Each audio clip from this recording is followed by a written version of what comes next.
Awesome. So, good evening, everyone. Thank you all for joining us today. Thank you for those of you who sat through the initial conversation. I'll start over. Good evening, everyone. How are you all doing? We appreciate you all joining us today. Thank you to everyone who sat through our initial conversation. We're now on to part 2 of today's Residence Talks. We have with us a very, very, very talented, dedicated, and serious designer, Mairig Fesshaye. You got it. You got it. She is an Atlanta native, for those of you who did not know. And so we'll just jump right into it. Give us a little bit of introduction as far as your background, your educational background, and how you eventually found your way to design. Well, I'm a Eritrean Georgia peach, you know. My parents were transplanted here from Eritrea during the mid-'80s. So I have an interesting cultural background. And I guess, I mean, we can, that's a lot. Okay. No, let's get into it. We have nothing but time. Yeah, I've been wanting to create ever since I literally could remember. All my forms of creativity are completely associative with like real clear memories. I could remember my childhood very clearly. And I was completely obsessed with trying to translate whatever was in my head into the two-dimensional, three-dimensional plane. Whether it meant like stealing like a whole deck of like computer paper and drawing on the floor, or playing with, textiles and draping my own Barbies. I mean, that's where it started. So, and it all, evolved from then. Yeah. So, yeah. So you actually initially went to school to study? I initially went to school to study sculpture and political science. Yeah, crazy. But the reason why I did so is because my parents were very much so wanting me to be geared towards something more traditional. So I was like, I'll satisfy myself with something fine art, sculpture, and then, get a major in political science. And then I realized that I was lying to myself and decided to make fabric my medium of choice. And so I didn't learn how to sew until I was 23 years old. That's the truth. How did you reach that point of saying, okay, this is not what I should be doing, this is what I should be dedicating my time to? What was that process like? Oh, yeah. I had like these internal battles with myself growing up. I was like, wow, is pursuing fashion going against like the code of how I live? Because it's all about materialization and ornamentation, and it's more so a little on the basic needs, right? Or no, I mean, it's about necessity and all that. But then I was like, am I doing anything for the world by pursuing fashion? Like, that goes against me. But then I said to myself, I'll find my own people who have the same, artistic intent in terms of wanting to pursue fashion to elevate art, because there shouldn't be a division in those categories. I just really believe that fashion is functional art. It's art that we wear, and the context of it is deep, and its origin and its history. Fabric, the innovation of fabric is like the oldest innovation that we know. And it means a lot, because I mean, I would go through memories and remember what people would wear, and remember how it feel, and the associative properties of that, the psychology behind that is fascinating to me. Transformation is fascinating to me. With that being said, going into creating your collections, do you look to communicate a specific idea, or do you take more of the approach of, I just kind of look within yourself, and what comes out kind of comes out, and then is it more so for the, the beholder to interpret? Oh, like everyone's my muse. Right. I mean, I'm a commuter. I go on the trains. I walk. You have to walk. Yeah, you have to walk, Because, if you're in a car, you miss things, You just kind of have a general scan of things, but I like to walk and and examine people. And I mean, I'm a starer, you know, I'm a creeper. You know, I creep. But there's a story, you know. I mean, I didn't grow up with a lot of clothes, so I worked with what I had. Right. But there's a beauty in making something, but having it being activated by a vessel, a person. Right. You know, I mean, it could be on a hanger, and maybe there's a story, but I mean, one of my most favorite things to do is ask someone, "How do you feel in my clothes? How does it feel?" And the general responses are, "I feel powerful in it." Or I feel like, you know, like I feel transformed, or I feel like I'm in another place. I feel like another person. Or I feel like my real self, you know, something's emerging out of me. Right. And those are the responses that keep me going, Right. you know? And those are really special, because like it's all about the experience in the clothes too. Right. And it's all about the context in where we adorn ourselves, you know? Yeah. Like what I said, like we dress for pleasure, we dress Right. for prestige, we dress for ritual. What does that mean? You know? So you try to create things that inspire people to think about those things, whether they're yeah, wearing them exactly. or seeing them. Yeah, and I want them to remember those moments and where they wear those clothes, you know? Absolutely. You know? And when we spoke before, you mentioned that a lot of your designs are based off of principles of sculpture or designs that occur naturally in nature, you know? Yeah. What is the significance of those elements for you?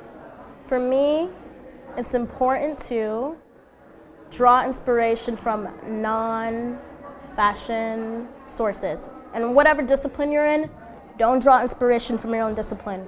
Go outside your discipline. The ideas are more original and more just, to me, like, it comes from a real place. Like a lot of my references come from a real place. And when I mean a real place, I mean a place where it's outside of my comfort zone. You have to be vulnerable in the whole process, because if there's no vulnerability, people can see that. You know, there's no authenticity in not being vulnerable in the creative process. So it's being willing to like let go of, you know. So that's kind of how I work. I like to be uncomfortable. That was the next thing I was going to say. Working in. I like to have limits. Yeah. I like to have limits. I like to set limits. Do you I like to have a bond with the materials that I use. And so like for instance, I'll be like, I can only use 3 fabrics and see what I get. These are restrictions that you apply on yourself. Oh yeah. I know, I'm a little severe, I mean, but it's okay. Was that always there, or was that something that you developed through? Oh yeah, I mean, I grew up to be super resourceful, and so like from that experience, it's like that's kind of been ingrained in my whole creative process. And I feel like when you do that, I mean, something really comes out of that. You know, when you're given all the tools in the world, I just feel like it's like, I don't know, there's no challenge in that. I like challenges. Because like, I mean, for me, I feel like the definition of like what true intelligence is when you're able to adapt to any situation, whatever you're given. And so I really thrive on that. I like to really, really think about, you know, like planning and being given just one thing, and to like really have that relationship, to grow a relationship with something. Like, I mean, it literally took me like 6 months to grow a relationship with denim. How did you do that? Oh, how did? Yeah, no, Oh, yeah. I mean, I feel like you know, we talk about things philosophically, right? But then it's also, I think it's also important for people to be able to take some practical things away from this conversation. So when you talk about building a relationship with denim, oh my God, knowing the history of denim, first, knowing the context of denim. I mean, denim was seen as a poor wearer's garment, a worker's garment. Right. So knowing the origins of that, there's a history to that, and then knowing what the weave of that is, the dyeing process. in ways where, denim is its own world. Like, literally, like, it's its own thing. That's very true. Right? And breaking down the context of that. And now it's just like, denim is so universal now, And it's crossed so many socio-economic barriers, too. You see anybody upper class, low class wearing denim. And I just feel like it's such a unifying textile to me. So your most recent unreleased collection was a denim. Yeah, I have some denim in there. Right. So after taking the time to do your research, spend some time with your materials, then what did you have at the end of that? Like, what were you left with that made you say, okay, now I have something to say? Like, what was it that you... Well, what I was left with? Yeah. Wow. It's like super profound. Like, I feel like each body of work is an unfinished work. And it's preparation for the next work. It's all continuous and still like living and breathing, So when I have a collection, I'm just like, okay, well, I was attached to this thing, let me detach myself for a second. Then I like to reflect a lot on what I've done and what I've learned from each collection, and it's just a continuous reaction, Right. Yeah. So to backtrack a little bit, right? So you transitioned to studying fashion at school. Now, how do you then go about supporting yourself in that field, that industry? Oh, supporting myself? Meaning, I'm sorry. What do you mean? Just like, what did you have to design for other people? Oh yeah, it's good working with clients. Showing them what they need. And sneaking your own like opinions in and stuff, which is really cool. But it's good to get insight on clients like that because I'm like, oh wow, how am I fulfilling your consumer needs? Right. And let's find a way to, work together and then, and a lot of the clients that I do take in, they're always like, man, I didn't know it took that much to do what you're doing. Right. Because I always like to tell them, look, it's going to take a while because we're going to put the interface in and, this is what and they're like, I didn't know that. Right. That's great to know. I have so much more of appreciation for it.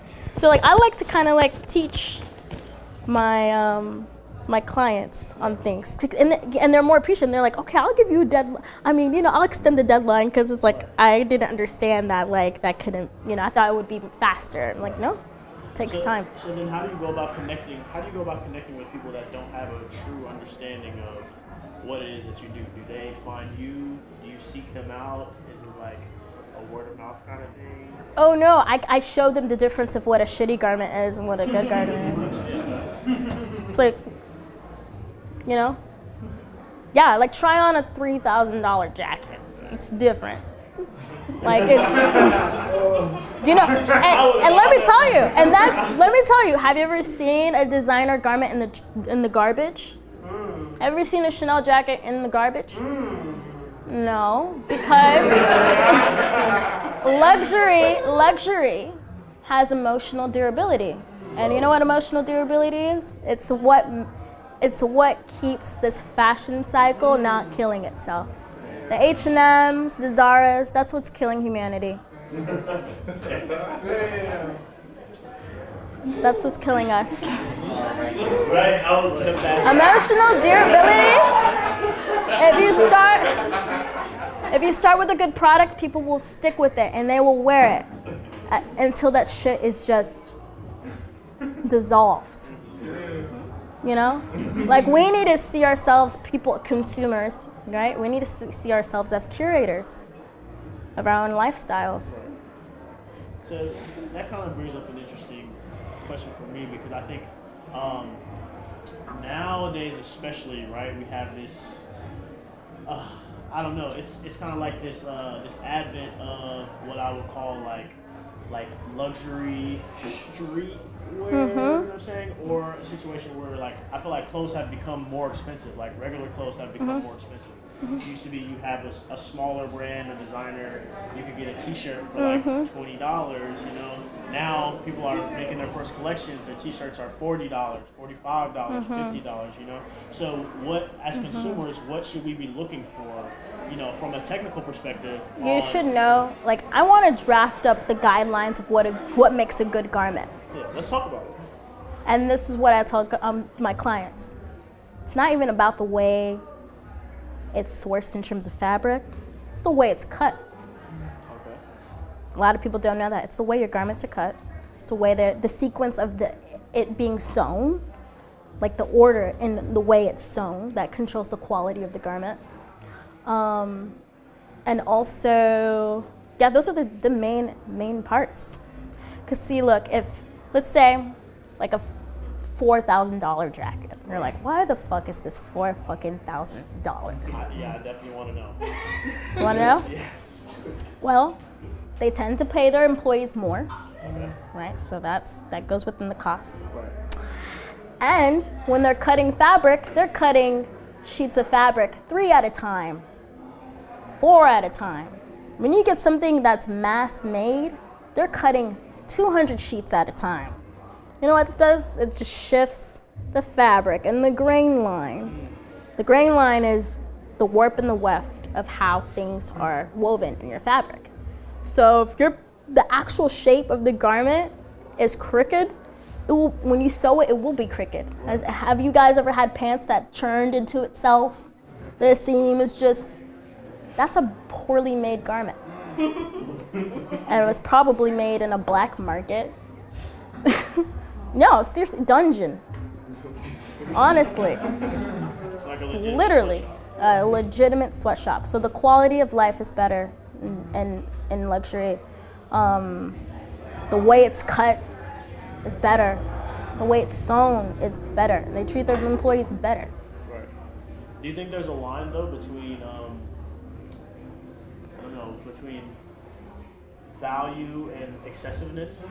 You know, like, is the jacket really worth $4,000? Oh, well, I mean, you know, I have a background in manufacturing too, and I feel like it is. Right. I mean, we put our blood, sweat, and tears in sewing and manufacturing it. The pattern work takes hours. I'm like, yeah, great. If you really like it, pay $4,000, because that really is built into the cost. Right. It really is. Yeah. But if a brand is depreciating and not going, you know, fulfilling those needs of quality, then they don't need to be here, Right. you know? So like, that's why all these brands have an amazing heritage, because it's just, they really are, you know, they really find that the quality of it is what keeps the prestige of a brand. And that's the most important part. You know, it's the quality. So operating out of Atlanta, do you have many peers? So I personally don't know that many people who kind of operate in that similar space. I know. I have a lot. I mean, yeah, I have a lot of friends who are in different disciplines that Right. could relate to that. Right, but not For necessarily real. specifically in Fashion, you know, I mean, a lot of my friends go off to different places, but yes, they have the same mindset about that. You know, it takes a lot of time to do what we do. Right. So what draws you back to this space then? If it's not necessarily like the infrastructure is not here to support what you do, you know? Oh, you mean just being in Atlanta? Yeah. Oh no, I just have a Machiavellian plan in place. I'm kidding. I'm just incubating. I'll spread, and then I'll come back and, you know, contribute. Because I think Atlanta is a definite possible fertile ground for what we do. You know, I mean, we used to be the textile industry. We used to make textiles. We need to get back to that. Right. You know, and there's a lot of talent here. What do you think it would take to get to that point? Maybe a city that would allocate funds in the fashion, maybe. Like, I mean, I don't know what they're doing over there, but I'm just saying, like, I don't think things are being necessarily like allocated in the right places. Right. So that's why people leave. They go to New York, they go to LA, they go to Europe, you know. But I mean, I feel like it's progressing, and I think a lot of people, especially my peers, want to do well and flourish in other places and come back because we love this place so much. So then how can the average person support the growth of creative industries here? Like, let's say I'm not a creative person, right? But I like these types of things. What can I do to make you all's lives easier and to see more of what you do here? Oh, attending events like this. We need more of this. We need more of this. Yeah, that's the truth. Yeah. We need experts. We need to curate experts. We need to put this on a platform to where voices are heard in the industry. I mean, I feel like there's such a great accessibility to education now. People want to know things. You know, it's the wild, wild west of the internet age. You know, it's like people want to know shit. Like, and I feel like what you guys are doing is really important and pivotal. You know, and I feel like it would really like pave the way and the future trajectory of Atlanta. We need more of this. And the last thing I want to touch on is just your design process. Mm-hmm. So let's say you said you're a commuter, you walking, you know. Yeah, I take MARTA. Yeah. I take Uber. You see. Sometimes, but I take the MARTA. Bus to take a bus. I have lived that life. I've definitely lived that life too. You're not missing. So you're walking, you see like a tree. Oh, and a yes. leaf falls down, and you're like, oh, this is inspiring. How do you then convert that moment into a physical garment? I break it down by the senses. So everything is super sensorial. So I break it down in those like primalistic kind of processes, right? And then I'm like, how did that make me feel? And then I go into like the anatomy of a tree. What is that? You know, how does that look? And how are those designs like repeated in other forms of nature? And then my brain just explodes, and then I'm just like heavy research. Heavy research, and then I'm like, let's get to work. Do you draw your pattern, or do you just start making things? Oh, it's both. I'm very three-dimensional, two-dimensional. Like what Roger was saying, like, oh, you know, it needs to be both. I believe that because, yeah, you can 3D print clothes, or you can 3D print or warp fabric on an avatar, but guess what? Do you know how the stretch quality of gabardine? No. A machine can't detect that. A machine can't detect, no. And then mitered edges, how is that sewn? You gotta have thick ass edges, and you can't sell that. I'm being real though. You have to be two-dimensional, three-dimensional. Yeah, because I mean, there are people at Gerber Technologies who do CAD systems, 3D and all that. They don't even know how fabric stretches. Okay, come on now. Go to a fashion designer. Maybe you need fashion design consulting, because we know that. We know the grain and the warp of a fabric. You know, like for real, by the degree of it.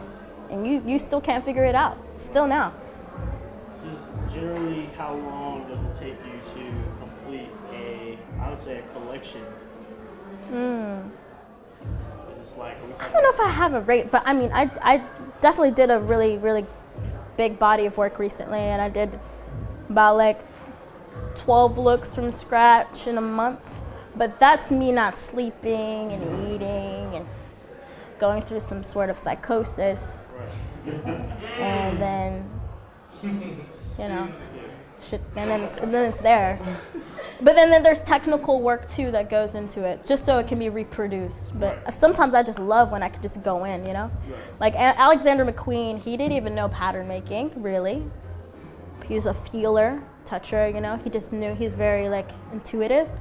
And he would actually have his drapings recorded because they couldn't manufacture the looks he was making. Right. Technology couldn't catch up with his head. Really. Technology can't drape. No. So it's extremely but it's a great tool. It's a great tool. It's a great tool, you know? But I'm just saying like the faculties of the mind, like, you know, succeed technology, you know? Technology can't ever be this. Design is human. Yeah, design is human, exactly. But I mean, technology is great, you know? Like, I mean, the sewing, if you think about the context of the sewing machine, that was a technology, you know? People were hand sewing, hand batting fabric, you know? So it's great. You just have to embrace both. You have to be like tactile, but you also have to be technologically savvy. You have to be both. That's very good insights. Yeah. Well, I appreciated this conversation. It was very insightful. Thank you so much. Thanks. And,